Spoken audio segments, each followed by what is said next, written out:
Damai di hati, Bapak Ibu Saudara yang dikasihi dan diberkati oleh Tuhan. Senang sekali pada kesempatan kali ini kita boleh berjumpa kembali melalui channel YouTube kami. Kami dengan sukacita mau berbagi untuk menyampaikan kebenaran firman Tuhan, karena di sepanjang minggu berjalan ini periode tanggal 26 Mei sampai 1 Juni 2024, kita semua sebagai warga gereja Masehi Injili di Minahasa akan merenungkan satu bagian kebenaran firman Tuhan yang diambil dari Roma pasal 8 ayat 18 sampai 30. Sekali lagi, Roma pasal 8 ayat 18 sampai ayat yang ke-30. Sebelum kita membaca dan merenungkan firman Tuhan, mari kita berdoa. Bapa, di dalam nama Tuhan Yesus, Bapa yang mengasihi kehidupan kami sungguh bersyukur untuk anugerah keselamatan yang Tuhan berikan bagi kami. Kami tidak layak, tetapi Engkau mengasihi kami. Engkau menebus dosa dan pelanggaran kami. Sehingga kami yang seharusnya binasa ini, kami diberikan kehidupan yang kekal. Engkau menjamin hari hidup kami di dalam nama-Mu, dalam pertolongan Roh Kudus-Mu Tuhan. Maka pujian, syukur, hormat, kemuliaan bagi-Mu Tuhan. Terima kasih untuk kesempatan ini. Tolonglah kami sebagai hamba-hamba-Mu untuk membaca, merenungkan firman. Terlebih kedua hamba-Mu di tempat ini ketika membagikan firman, biar menjadi berkat melalui channel YouTube ini. Terpuji Engkau Tuhan. Dalam nama Tuhan Yesus firman kehidupan, kami berdoa. Amin. Ya Bapak Ibu Saudara yang dikasihi dan diberkati oleh Tuhan, sekali lagi kita membaca Alkitab dalam Roma pasal 8 ayat 18 sampai 30. Dan kita ada di bawah tema mingguan kita, Allah turut bekerja mendatangkan kebaikan. Sekali lagi, Allah turut bekerja mendatangkan kebaikan. Bapak Ibu Saudara, di tengah tugas tanggung jawab kami harap perenungan ini akan menjadi salah satu inspirasi tentunya ketika Bapak Ibu Saudara mempersiapkan khotbah. Nah, dari tema ini kita bisa melihat bahwa kembali kepada bacaan kita Roma pasal 8 ayat 18 sampai 30, kita semua dituntun oleh Lembaga Alkitab Indonesia pada perikop pengharapan anak-anak Allah. Saya akan bacakan 2 ayat dalam bagian bacaan saat ini. Ayat 18 yang pertama, sebab aku yakin bahwa penderitaan zaman sekarang ini tidak dapat dibandingkan dengan kemuliaan yang akan dinyatakan kepada kita. Selanjutnya ayat 28. Kita tahu sekarang bahwa Allah turut bekerja dalam segala sesuatu untuk mendatangkan kebaikan bagi mereka yang mengasihi Dia, yaitu bagi mereka yang terpanggil sesuai dengan rencana Allah. Sebuah bagian bacaan Alkitab yang kami harapkan tentu Bapak Ibu Saudara di rumah masing-masing dapat membaca bagian ini keseluruhan ayatnya, agar supaya tentu orang mengerti apa yang mau Tuhan sampaikan melalui bagian bacaan Alkitab saat ini. Menarik sekali Bapak Ibu Saudara, kalau kita melihat, membaca kitab Roma, maka kita akan menemukan satu dari 13 surat Rasul Paulus. Paulus adalah seorang yang mengalami kehidupan dalam pembaharuan Roh Kudus. Ketika dia yang adalah Saulus, dia punya kebencian kepada orang percaya, kemudian ditangkap sendiri oleh Yesus Kristus, dipanggil menjadi Paulus, menjadi rasul dalam pilihan Allah, dan kemudian dia menggebu-gebu dalam pelayanannya. Paulus menuliskan surat, salah satunya itu kepada jemaat di Roma yang kita baca hari ini, yang menggambarkan kepada kita semua bagaimana Paulus mau menanamkan dasar-dasar teologis kepada jemaat Tuhan yang ada di Roma, sebuah tempat yang begitu terkenal, sebuah tempat yang jalan-jalan kotanya begitu banyak sehingga akses perdagangan, pariwisata dan sebagainya, tapi juga di sana ada pemujaan terhadap dewa-dewa, tapi juga di sana ada nabi-nabi palsu. tapi juga di sana ada pengajar-pengajar yang dapat membelokkan, menyesatkan jemaat. Sehingga ketika Paulus menulis surat ini, Paulus bermaksud untuk kembali memberikan penekanan kepada jemaat mengenai siapa Yesus Kristus, bagaimana seharusnya kita beriman kepada Yesus Kristus. Dia yang dari tempatnya yang maha tinggi datang ke bumi, dia menjadi Tuhan dan Juru Selamat. Dia yang memanggil manusia yang sebelumnya hidup menurut daging, di dalam kegelapan itu mengalami perubahan kehidupan di dalam kuasa namanya. Sehingga Bapak Ibu Saudara, ketika kita melihat hal ini, kita kemudian diingatkan, kalau kita baca dalam pengantar ya Bapak Ibu Saudara, alasan pemilihan tema dari Gereja Masih Injili di Minahasa itu karena masalah pergumulan kehidupan ini tidak lepas dari yang namanya kehidupan orang percaya. Tidak serta-merta orang jadi percaya dan kemudian ketika dia beriman kepada Yesus Kristus, maka hidupnya baik-baik saja, hidupnya aman-aman, slow-slow ya. Tetapi sudah pasti dia juga akan mengalami pergumulan, penderitaan di dalamnya. Namun Bapak Ibu Saudara, ketika kita melihat di sini bahwa dalam alasan pemilihan tema dituliskan masalah, berarti adanya kesenjangan antara harapan dan kenyataan. Suatu masalah dapat membuat orang terpuruk dan binasa, tetapi juga dapat membuat orang bertumbuh, berkembang ke arah yang lebih baik. Tergantung nanti kita mau mengambil posisi yang di mana.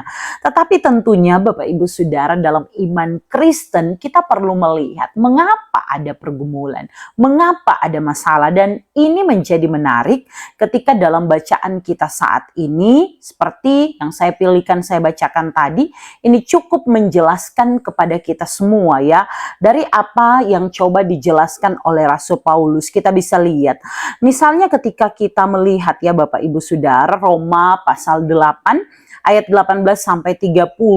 Di sini kalau kita lihat mulai dari ayat 18, kita menemukan Paulus menekankan bahwa penderitaan yang dialami orang percaya pada saat ini, pada masa sekarang ketika pembaca menerima surat ini, bagi Paulus itu nyanda akan sebanding dengan kemuliaan yang dinyatakan kepada orang percaya.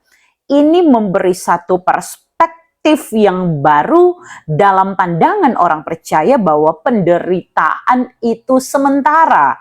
Karena setiap penderitaan pastinya akan digantikan oleh kemuliaan kekal. Dan ini bukan cuma janji, tetapi satu kepastian yang diberikan kepada orang-orang yang percaya kepada Yesus Kristus. Selanjutnya, dalam Roma 8 ayat 19 sampai 22, di sini Paulus mencoba menggambarkan bahwa seluruh ciptaan itu menantikan saat penebusan dan pembebasan dari perbudakan dosa.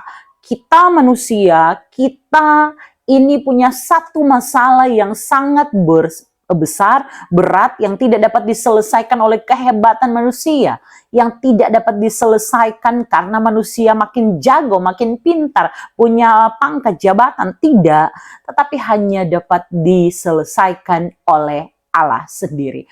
Makanya Allah yang datang ke dalam dunia, Allah yang adalah Allah yang adil, yang berkata upah dosa adalah maut, dan di saat yang bersama dia begitu mengasihi kita ciptaannya, dialah yang datang kemudian Bapak Ibu Saudara, dia menggantikan posisi kita yang seharusnya dihukum. Sehingga ini yang Paulus mau sampaikan kepada jemaat di Roma pada waktu itu, penebusan yang dikerjakan hanya melalui Yesus Kristus.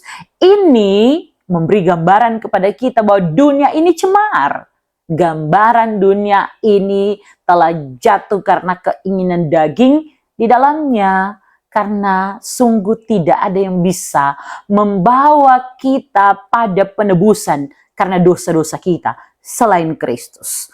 Selanjutnya pada ayat 23 sampai 25 di sini, orang percaya menantikan penebusan dan juga mereka menantikan penggenapan janji Allah. harapan inilah yang menjadi sumber kekuatan dan penghiburan bagi orang percaya. Seberapa kali kita dalam hidup itu dikecewakan oleh orang-orang di sekitar. Tapi Paulus mau bicara mengenai janji Allah.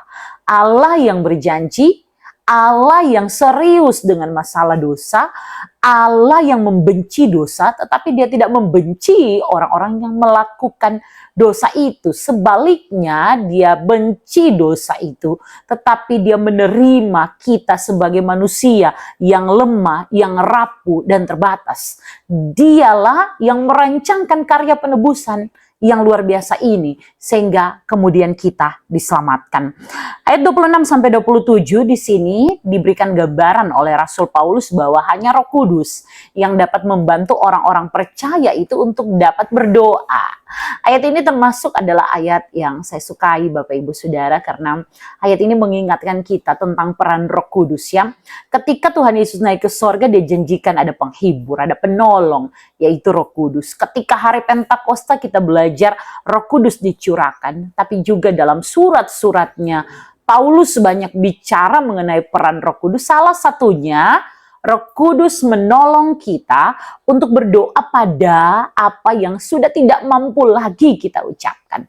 Roh Kudus berdoa untuk kita ya. Bapak Ibu Saudara yang dikasihi dan diberkati oleh Tuhan, ayat 28 adalah ayat kunci sesuai dengan tema kita, dan juga tentu ini akan menjawab pertanyaan yang pertama, karena ini ayat kuncinya. Kita tahu sekarang bahwa Allah turut bekerja dalam segala sesuatu untuk mendatangkan kebaikan bagi mereka yang mengasihi Dia, yaitu bagi mereka yang terpanggil sesuai dengan rencananya. Apa maknanya? Pertama, harus kita lihat Allah aktif bekerja. Allah kita bukan Allah yang pasif, tetapi Dia aktif bekerja dalam kehidupan orang percaya. Sejarah mencatat dari perjanjian lama sampai perjanjian baru, karya Allah tetap dinyatakan dengan aktif. Kemudian yang kedua, dalam segala sesuatu ini mencakup seluruh aspek kebutuhan manusia, termasuk pengalaman dalam kehidupan beriman. Ada penderitaan, ada kesulitan, ada sukacita, ada pergumulan, ada tantangan, ada kegembiraan, ada waktunya bergirang, bergembira. Dalam segala sesuatu Allah turut bekerja. Artinya adalah bahwa Allah tidak pernah hanya adalah Allah di waktu kita senang, tetapi juga Allah yang tetap bersama, dan Dia tetap ada di tengah-tengah kelemahan, kerapuhan kita sebagai manusia berdosa. Nah, yang ketiga itu menarik, untuk mendatangkan kebaikan bagi mereka yang mengasihi Dia. Allah menggunakan segala sesuatu untuk maksud dan tujuannya. Sehingga kalau ada hari baik dengan tujuannya untuk memberikan kita kegembiraan, sukacita, maka penderitaan juga akan membawa kita pada pertumbuhan iman, bagaimana mengandalkan Dia satu-satunya yang memberi jaminan tentang adanya harapan di balik pergumulan, di balik masalah, di balik tantangan kita. Ini tidak berarti bahwa kebaikan-kebaikan di balik pergumulan itu mesti selalu terlihat. Kita sudah masalah ini, kita berarti besok kita akan mengalami yang namanya kebaikan. Ada pelangi sehabis hujan. Belum tentu. Dalam waktu Tuhan, ada kalanya ketika pergumulan hari ini, hari itu juga orang boleh melewati pergumulan. Tapi juga ada saudara-saudara kita yang mungkin bergumul dari tahun ke tahun, tapi pergumulan itu tidak kunjung selesai. Tetapi sekali lagi ini tidak boleh mengaburkan pandangan iman kita bahwa Allah tetap turut bekerja dalam segala sesuatu untuk mendatangkan kebaikan, karena tujuannya yang besar. Yang orang pepikiran ini tidak bisa capai, yang orang tahu ini tidak bisa dapat menganalisa bagaimana kemudian ada rancangan yang baik di balik pergumulan, tantangan yang kita hadapi. Sekali lagi ini berlaku bagi mereka yang mengasihi Dia. Janji ini berlaku sebagai satu jaminan cinta dari Allah kepada orang-orang yang percaya kepadanya. Dan yang terpenting dipanggil sesuai dengan rencananya. Mereka yang memahami tujuan hidupnya di dalam Allah, tetapi juga mereka yang melihat ada tujuan Allah di dalam kehidupannya. Bapak Ibu Saudara yang dikasihi dan diberkati oleh Tuhan. Ayat 29-30 Paulus menjelaskan lebih lanjut kepada kita semua bagaimana orang-orang percaya itu. Kita telah dipanggil, kita dibenarkan, dan kita juga akan ditolong Allah untuk melihat setiap akhir dalam kenan dan rencananya. Semua yang baik, bagaimana kemudian dimuliakan di dalam namanya. Maka tidak ada alasan seharusnya bagi orang percaya untuk berkurang iman ketika menghadapi pergumulan dan tantangan. Bagian bacaan ini tapi juga untuk menjawab pertanyaan pertama, Allah menggunakan segala sesuatu untuk mendatangkan kebaikan bagi orang-orang percaya. Itu pasti terjadi ya. Di tengah pergumulan, kesulitan, tidak ada masalah yang sia-sia. Tentu orang mesti bedakan, apakah ini pergumulan yang orang bikin sendiri atau memang dipakai Allah untuk buat orang bertumbuh dalam iman. Orang mesti bedakan ya. Kalau orang pukul orang, kemudian orang tuntut orang masuk penjara, jangan orang bilang, oh kenapa Allah mendatangkan pergumulan ini kepada saya. Itu bukan pergumulan, orang yang pilih masuk ke dalam pencobaan si jahat karena mengikuti kehendaknya. Tapi memang ada yang tidak bisa kita tolak ketika misalnya sakit, ketika orang yang dikasihi itu dipanggil Tuhan, ketika juga apa yang sudah kita usahakan dengan bekerja keras belum maksimal. Allah masih melatih kesabaran kita. Allah masih melatih bagaimana kita mengandalkan Dia, dan tentunya ini satu tujuannya agar supaya kita tetap punya iman yang benar di dalam namanya. Saat diberi, bersyukur kepada Tuhan. Saat belum diberi, bersyukur kepada Tuhan. Saat tidak diberi pun, bersyukur kepada Tuhan. Yang tidak mudah, yang tidak gampang. Tetapi pasti di dalam Tuhan, kalau Dia berfirman, Dia akan tolong dalam pertolongan Roh Kudus-Nya. Oke, saya akan jawab pertanyaan yang kedua. Bagaimana institusi gereja mengambil bagian dalam pekerjaan Tuhan Allah yang mendatangkan kebaikan? Bicara tentang institusi, pasti ada orang-orang yang di dalamnya ya. Kadangkala orang-orang ini yang merusak bagaimana institusi, apalagi ini bicara tentang gereja. Tetapi Bapak Ibu Saudara, pekerjaan Tuhan yang dilakukan oleh gereja Masehi Injili di Minahasa dengan begitu banyak program, saya rasa kalau kita kembali sungguh-sungguh menjalankannya dalam panggilan iman, maka ini pasti dapat tersampaikan, dapat diteruskan dengan segala baik. Bagaimana supaya kita mengambil bagian sebagai satu institusi gereja untuk mendatangkan kebaikan, apalagi orang percaya di sekitar kita. Memang gereja sebesar Gemim, besar sekali, ada 1.000 lebih jemaat. Orang ada di sini Bapak Ibu Saudara, orang menggumuli hari-hari ini. Ada tempat-tempat di mana butuh bantuan, tapi gereja belum bisa hadir ke sana.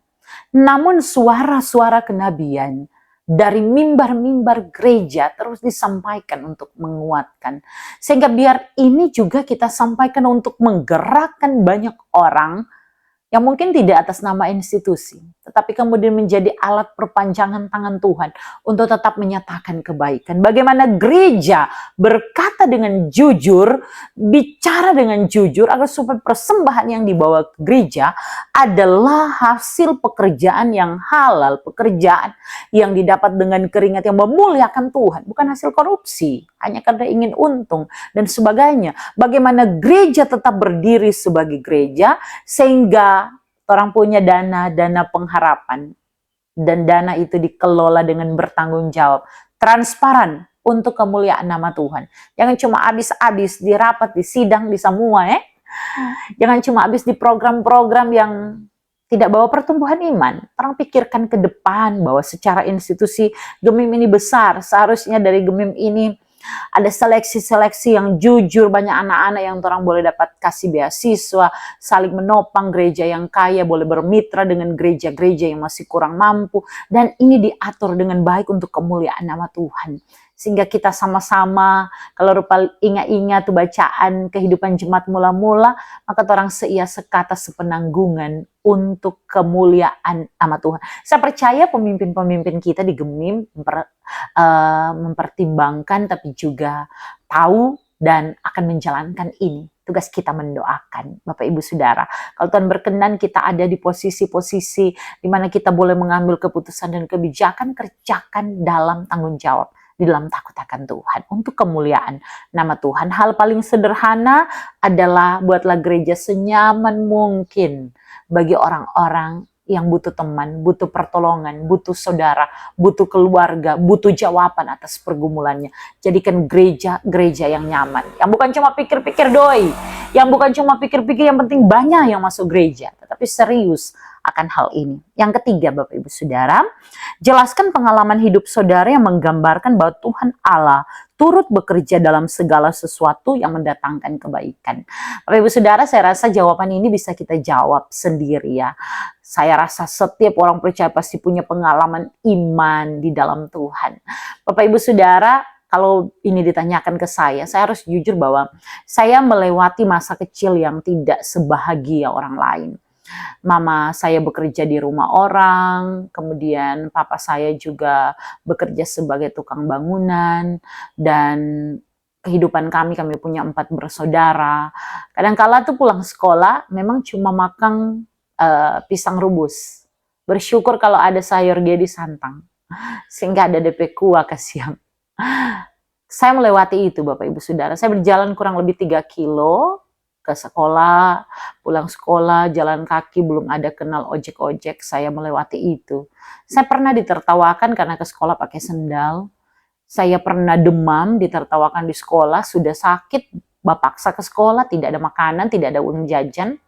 Tapi saya percaya bahwa ini kesempatan bagi saya untuk sungguh-sungguh belajar. Dan Bapak Ibu Saudara, sejak sekolah pertama kali, saya di sekolah, saya termasuk anak yang bisa dikata berprestasi, dan saya pakai itu. Akhirnya puji Tuhan sampai kuliah S2, saya pun mendapatkan banyak sekali beasiswa, dan itu pasti karena kebaikan Tuhan.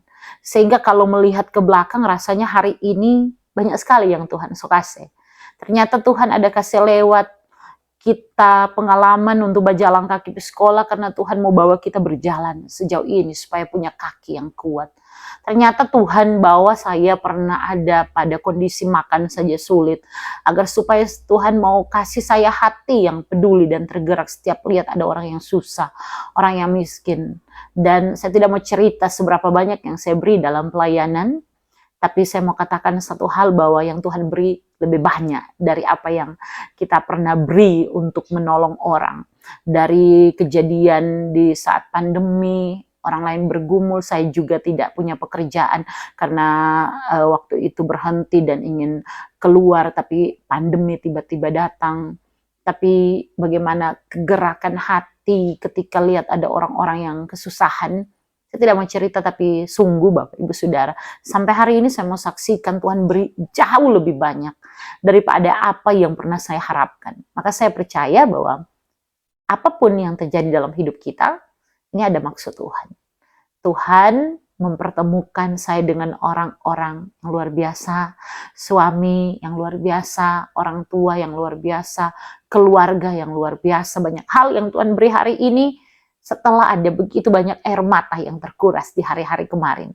Satu hal yang pasti, Tuhan yang tidak pernah kasih tinggal. Sehingga Bapak Ibu Saudara, saya mengajak kita semua melalui perenungan di minggu hari ini, jangan sedih terlalu lama. Jangan berduka terlalu lama. Kehilangan bukan hal yang mudah. Saya juga pernah kehilangan papa saya. Papa meninggal 1 bulan sebelum saya wisuda S2. Sakit sekali karena kami berencana foto bersama. Tapi kalau hari ini saya mengingat kejadian itu, saya mau berkata, Tuhan Yesus baik. Terima kasih Tuhan. Pengalaman menghadirkan papa, dan kemudian papa tiada, banyak hal yang Tuhan beri yang di luar apa yang saya pikirkan. Makasih Tuhan. Puji Tuhan. Ibu Saudara, ibaratnya orang ada titip sesuatu nih Pak orang. Kemudian orang datang, orang ketika tong kase, titip dang pangana nggak boleh pakai ini selama pangana. tentu dia bilang makasih. Kalau suatu waktu tiba-tiba dia datang, dia ambil apa yang dia titipkan, maka orang juga akan bilang makasih, bukan? Karena dia so berkenan titip ke orang. Begitupun dengan kita. Banyak yang Tuhan titipkan ke kita. Ingat, ini bukan orang punya apa yang orang ada sekarang. Itu cuma titipan Tuhan. Ketika Tuhan titipkan sesuatu kepada kita, dan kita terima kasih Tuhan, Tuhan titipkan ini. Kita kelola baik-baik, kita kembangkan baik-baik, kita atur baik-baik untuk memuliakan Tuhan. Sehingga kalau waktunya Tuhan bilang cukup, kita mau ambil dari panganan, kita tidak akan marah kepada Tuhan. Tapi kita akan berkata, terima kasih Tuhan, sudah beri kesempatan. Anak-anak akan menghormati ibunya selama ada, merawat ibunya, menjaga ibunya, membahagiakan ibunya, membahagiakan bapaknya, membahagiakan mama papa, menjadi kebanggaan orang tua, oma opa. Karena apa? Dia tahu akan ada waktunya mereka diambil dari kita, sehingga pada saat itu kita juga akan berkata terima kasih Tuhan, so kasih orang tua yang hebat, yang menjadi teladan bagi kami. Panjang Bapak Ibu untuk mau bicara, tapi biar ini berkembang dalam perenungan pribadi di tempat masing-masing. Mari kita berdoa. Bapa di sorga, terima kasih untuk kebaikan-Mu. Kami sungguh terbatas, namun ketika melihat janji-Mu Tuhan, ini pegangan pengharapan bagi kami. Di tengah setiap pergumulan, masalah, tantangan, tidak ada alasan bagi kami untuk melupakan kebaikan Tuhan yang pernah, bahkan yang akan kami alami ketika kami berharap setia, berpengharapan hanya kepada Tuhan. Janji firman-Mu itu kami pegang, jangan pernah tinggalkan kami Tuhan, jangan pernah buat kami tawar hati, tetapi perteguh iman kami di dalam nama-Mu, sehingga kehidupan anak-anak Tuhan akan menjadi terang, akan menjadi garam di tengah dunia ini, dan Tuhan menolong kami untuk terus dengan setia mewartakan Injil Kerajaan Allah dimanapun kami pergi dan melangkah. Biar hidup kami jadi surat Kristus yang dapat dibaca oleh semua orang. Biar kata-kata, pikiran, apa yang kami sampaikan dalam ide-ide kami, itu membangun gereja Tuhan di mana kami ada. Itu berdampak bagi kehidupan berbangsa dan bernegara. Karena Tuhan memakai kami. Terima kasih Bapa di sorga, kami bangga punya Allah seperti Engkau. Kami percaya bahwa Engkau akan meluputkan kami dari bahaya, kecelakaan, dan maut. Engkaulah juga yang akan menolong kami melewati setiap tantangan, pergumulan, penderitaan, sakit, penyakit yang kami alami sampai hari ini. Terima kasih Bapa di sorga, ini doa kami. Dalam nama Yesus yang menolong pelayanan ini, kami berdoa. Amin. Ya Bapak Ibu Saudara, akhirnya sampai jumpa kembali. Tuhan Yesus memberkati, shalom dan damai di hati.